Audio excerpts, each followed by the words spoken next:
Welcome to Business Talk, presented in collaboration with the University of Rio Grande and the Ohio State University South Centers, from the heart of southeastern Ohio at the University of Rio Grande TV studio. Our goals are simple: promote the University of Rio Grande and the Ohio State University South Centers, as well as advocate local small business and their support organizations. More importantly, promote southeastern Ohio as a wonderful place to live, explore, and learn. There are many different ways you can find us. The University of Rio Grande Cable Access Channel 17, live online at blogtalkradio.com, and on YouTube if you are unable to catch our show live. Introducing our co-hosts, Jason Winters, Mike Thompson, Patrick Dengel. Thank you for tuning in. We hope you enjoy the show. Hey, welcome back to our show. Today we have Business Talk, in which we are going to be interviewing two very good guests. One is an associate of ours, in which he works with the University of Rio Grande Community College. He's been a professor in particular into the marketing end of it, in which he's been very, very effective in helping the students deal with some of the businesses, been very effective in helping students better understand the principles of marketing. And he's also an advisor to the American Marketing Association that's located here at the University of Rio Grande Community College. And we're going to find out more. It's an excellent organization for students to really collaborate with other universities and help better understand the marketing principles. We also have with us Whitney Thoene. Whitney is the director of the Meigs County Chamber of Commerce as an executive director. She's been very instrumental in helping Meigs County small businesses and the organizations, the community as a whole, understand the importance of small businesses. So it's my pleasure to welcome both Wes and Whitney. I want to welcome you. Happy to be here, Pat. Thanks for having us. Oh, it's great having you here.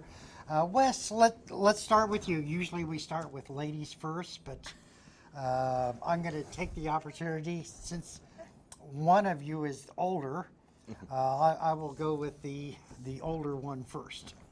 Tell us about yourself. Well, my name is Wesley Thoene. I am born and raised here in southeastern Ohio from Meigs County. Graduated from Meigs High School. Go Marauders. Also went to Ohio University, where I received my bachelor's degree. I returned there for my fourth year to get my master's degree. And then I started working at Rio right after that, all the way back in 2004. Wow. Yeah, ancient. Some of us are getting old, you know what I mean? Not as young as I used to be. Then after that, we started the American Marketing Association, which Pat mentioned. That was back in 2006. And then in 2011, finished up my PhD, which is also in marketing, from North Central University. And since then, I'm still here at Rio, enjoying every day, teaching the students and working with the marketing group. Yes, and as a matter of fact, just recently, one of your classes worked with 3 different businesses in Southern Ohio. That was in conjunction with Ohio State University South Centers, in which, well, tell us what the class did. Well, Pat and some representatives from the Ohio State Small Business Development Center and the South Centers, they came to us and said that they had some opportunities for our students to actually do some consulting and advising work with some local businesses. So they brought 3 projects in, and we divided the students into teams, and they were able to develop some solutions for these businesses, some of them without getting too detailed. We're looking at new opportunities for new products. They were looking at new markets that maybe they wanted to go into. And they just wanted to kind of see what our students could dig up and what kind of research and studies that we could do to see if those were viable business opportunities for those businesses. So the students began working on that in March. We had quite a bit of assistance from Ohio State and from Pat as well. And at the end of the semester, we had presentations, which the students then did for the business owners and entrepreneurs, as well as several officials at Rio Grande. And again, they had some great ideas. Yes, I was really impressed. Yes, I was a lot of the work impressed they too. did. And as a matter of fact, the 3 businesses were very appreciative of the work that they did under your leadership.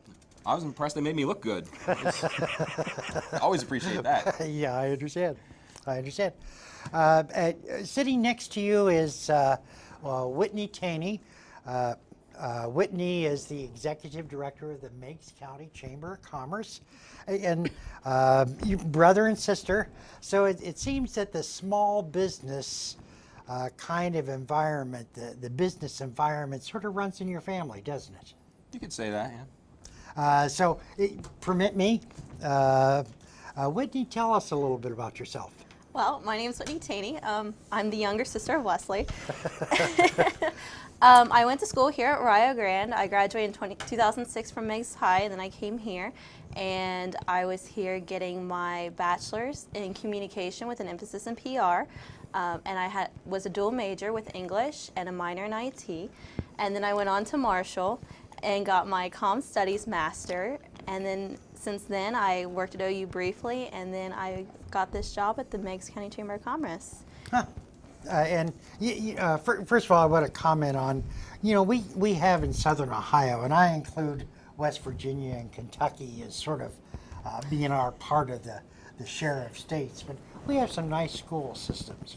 I'm sort of partial to Ohio State University and University of Rio Grande and Rio Grande Community College, but we do have some really good universities and branches, and I know Marshall University is really tailored to a variety of different programs, etc.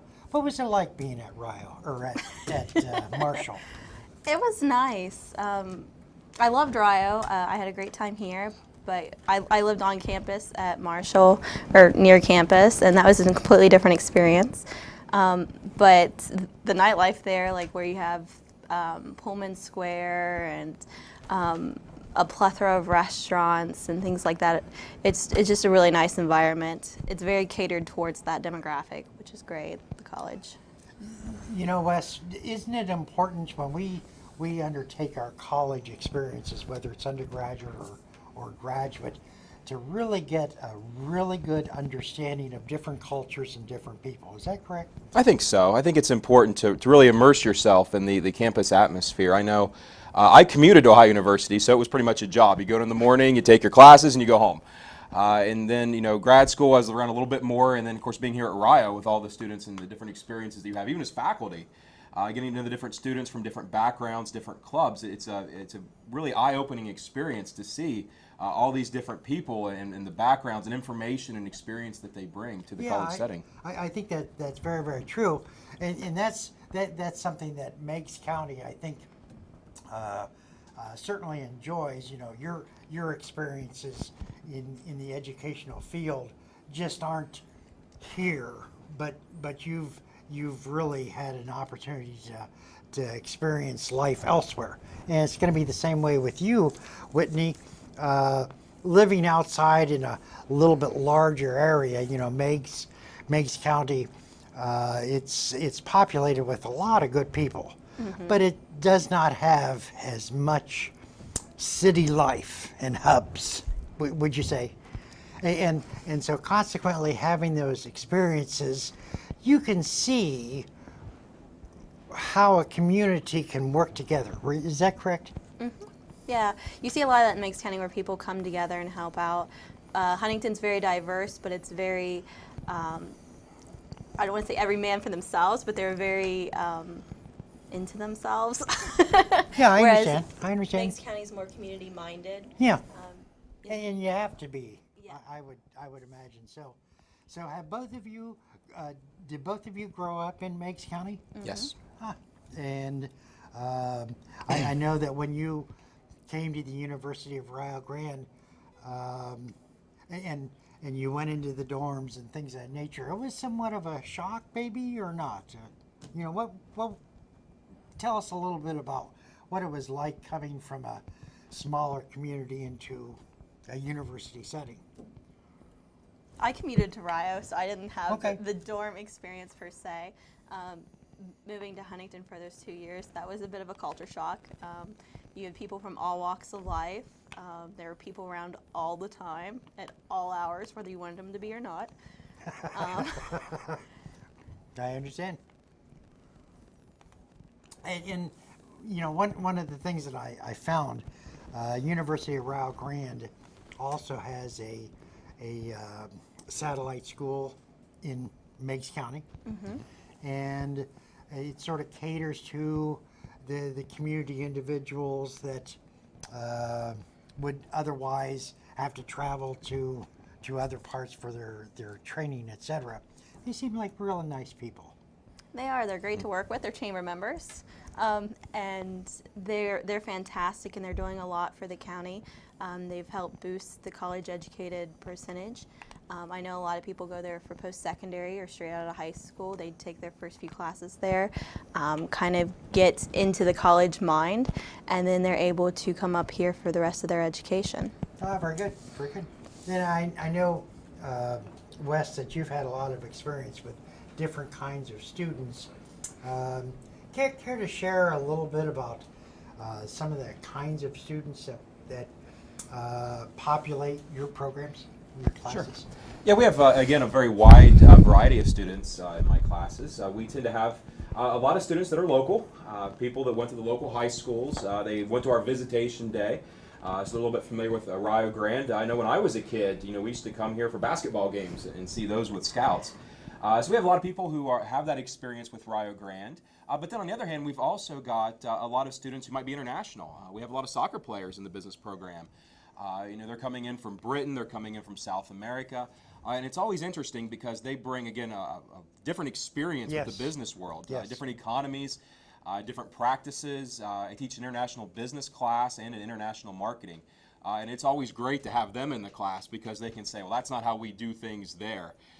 We can teach culture, we can talk about Hofstede and, masculine, feminine index, individual, collectivistic, and all that fun stuff. But at the end of the day, when you have students coming in that say, these are the business practices, this is the more application of it. This is what I see, this is what a siesta really is. This is what the government is doing, where they're cutting back on those quite a bit. That kind of experience, I think, is far beyond just the textbooks themselves. I tend to agree, and it also, because our world is getting smaller and smaller because of our communications, our iPhones and computer systems, we are no longer islands. Right. Let's sort of segue into the AMA, the American Marketing Association. That sort of gives many of the students some eye openers, wouldn't you say? I would say good and bad. Yes, the AMA, of course, is the student organization. It's been around this is our 11th year. And what is great about that is, again, it gets us out of the classroom and it gets a little bit more experience with the actual field of marketing. And we do several activities. One of the ones that's probably the most helpful is when we do a lot of these conferences. We've done conferences in the past. We've gone up to Lansing, which I know Michigan is, we don't talk about them here with Ohio State. But we've been to Lansing. We had a group one year that went to New York City for a conference. And then every year they have the big conference, the International Collegiate Conference, which is held in New Orleans, Louisiana. And it's about a 3-day conference, and we try to take a group of students down there. And what's great about that is they have a wide array of speakers. And so we've talked about a little bit of the diversity with businesses and things in our area. And again, we do see a lot of small businesses here in southeastern Ohio. We don't have the skyscrapers or the corporate offices per se. But when we go to New Orleans, they get some really good speakers from large corporations, and they talk about things that are pertinent to those corporations. One of my favorite ones that they've had several years is they had the VP of marketing for the Miami Heat, the NBA basketball team. So he comes in and he talks quite a bit about the last time we saw him. He was talking about how they got LeBron and how they brought him back and how they strategized to bring back Dwayne Wade. And he talked about finding out where Dwayne Wade's children went to preschool. And they put billboards across the street from the preschool saying for him to come back. They found out where he went grocery shopping and bought billboards across the street there trying to get him to come back. And of course he bragged about how great the super team that Miami was going to form. I would like to hear what he has to say now that Dwayne Wade and LeBron have both left. But it was really, really interesting. He talked about he showed us the presentations they used, how they pitched to athletes to come into those cities. And so that was great for marketing. We've had lectures on green marketing initiatives, how these larger firms are trying to be more environmentally friendly. We've had presentations on millennial marketing. We've seen that locally and down there in New Orleans as well.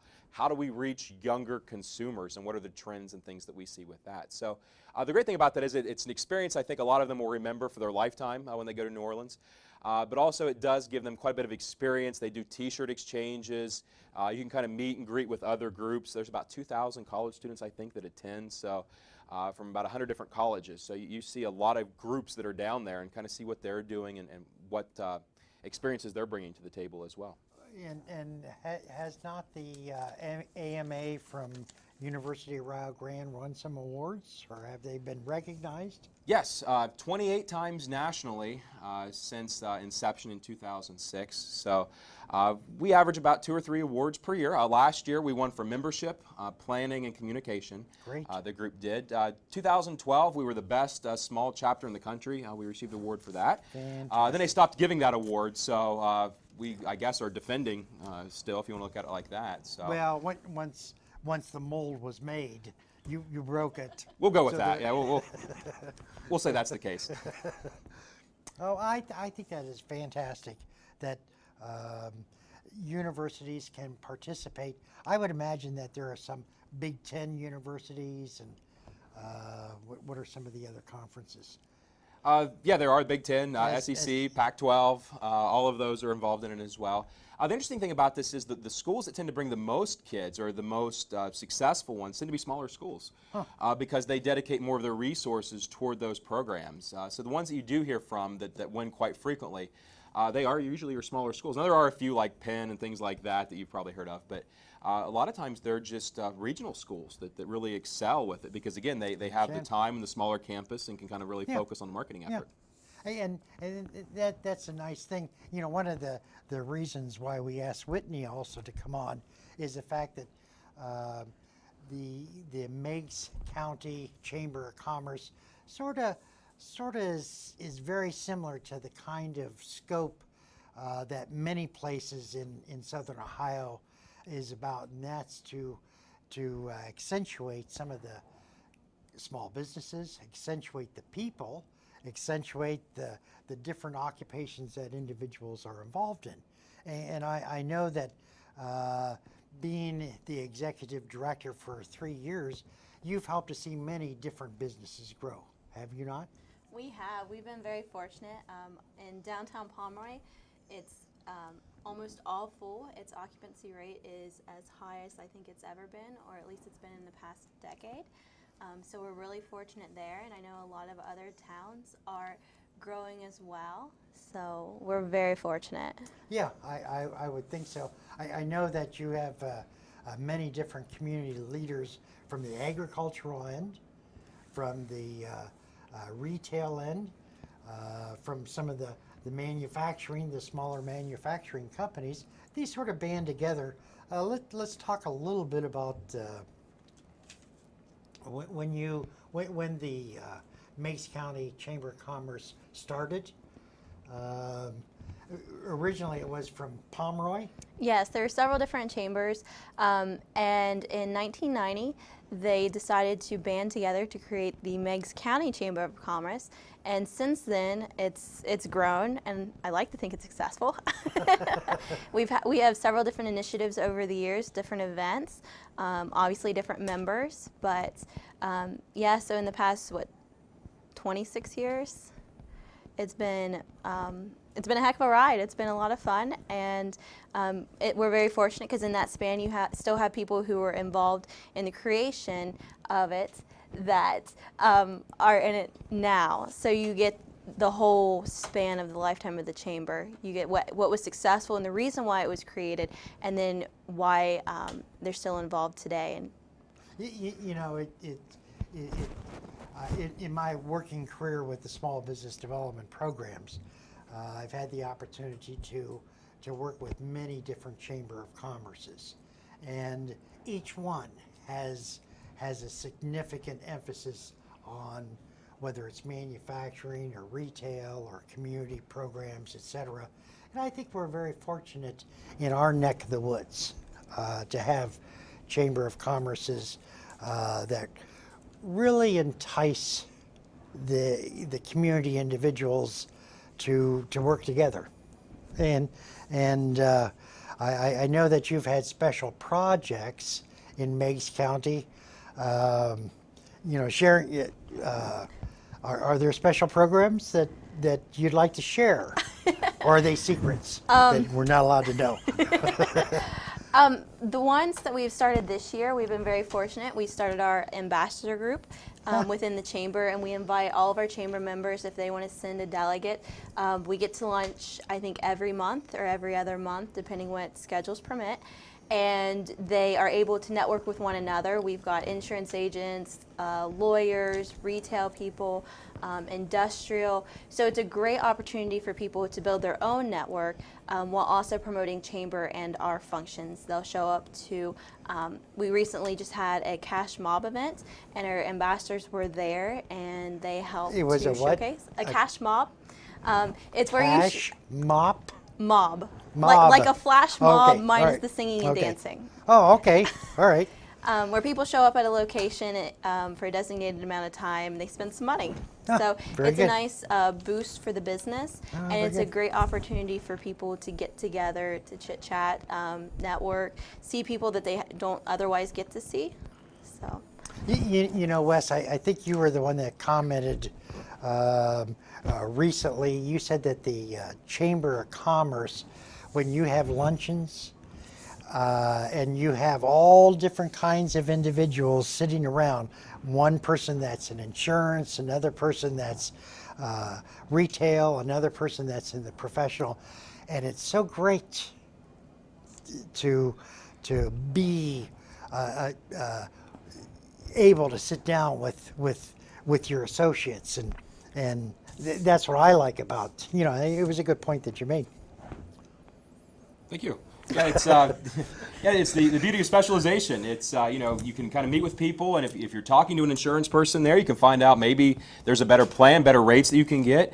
If you're got a lawyer that's a member, maybe they can give you a little bit of very, very slight free legal advice. Things maybe you should be looking out for, the paperwork that you might need. And that's what's great about it, is you can kind of network, and that's the whole idea behind all these business luncheons they do on all kinds of levels. It's just to get people out there, and plus you're going to do business with people that you know and trust. Yes. And so once you can put a face with the Yes. name, you're more likely to go out and do business with those people. You are absolutely correct. And really, people don't necessarily buy on price. They buy on trust. And if they see community individuals that they work side by side, what are they going to do? They're going to probably trust the money that they have to the services that they're going to be providing. I think it's very good points. We're winding down here, and I know that you have a lot of different things that you wanted to discuss. We'll start with you, Wes. What's upcoming in your marketing program with your classes this upcoming semester? All right, now we're gearing up for the new semester, starting here in about a week and a half. Right now we're looking at marketing management class, which is the capstone marketing class, the one you take as a senior. They are looking at doing a couple more of those projects with Ohio State in order to help a couple more businesses with their marketing plans and things. So that's very exciting. Gearing up for another year of the AMA, the American Marketing Association. Looking at maybe a few fall conferences, attending those, and again we're going to be setting our sights hopefully on New Orleans. The International Collegiate Conference is scheduled for March 16th through the 18th. So hopefully we'll be getting a group together. I think that's fantastic. How many students usually go? It depends. Finances are always an issue. We've had as few as 4, and then we've had as many as about 14. Very good. So just however many kids are interested and how many we can get down there. And when you talk about kids, you're talking about undergraduate students. Yes. Because I talk about them because all you people are kids to me. I think there's not many individuals that I would say are kids. Well, they told me when I started I was so young to make sure you wear a suit and call them kids. It creates a distance because you're the same age as they are. Yeah, I understand. But it's not that way anymore, is it? No, getting older. But thanks for reminding me. Oh, it's nothing really. I remind myself every time I look in the mirror. Whitney, what's upcoming in the next couple of months with the chamber? Well, in Meigs County, our fair's next week, and the following month in September, the second weekend, is our big Party in the Park event where they bring in a big name entertainer. And like I said, it's the second weekend in September, and the following weekend is Stern Wheel. But one of the major events for our businesses is the first Monday in November is their Christmas open house, where all the stores are open from 9 to 9. And they do drawings, raffles, giveaways, they run sales, they have all their Christmas merchandise out. And it's a really big event for our town, and a lot of people would travel a long ways to come do a lot of shopping. And it's always nice to shop local. Well, you know, one of the things that I found that's sort of a myth is that if you shop local, you'll pay more. That's not true. No, not at all. You might find some unique things if you shop local.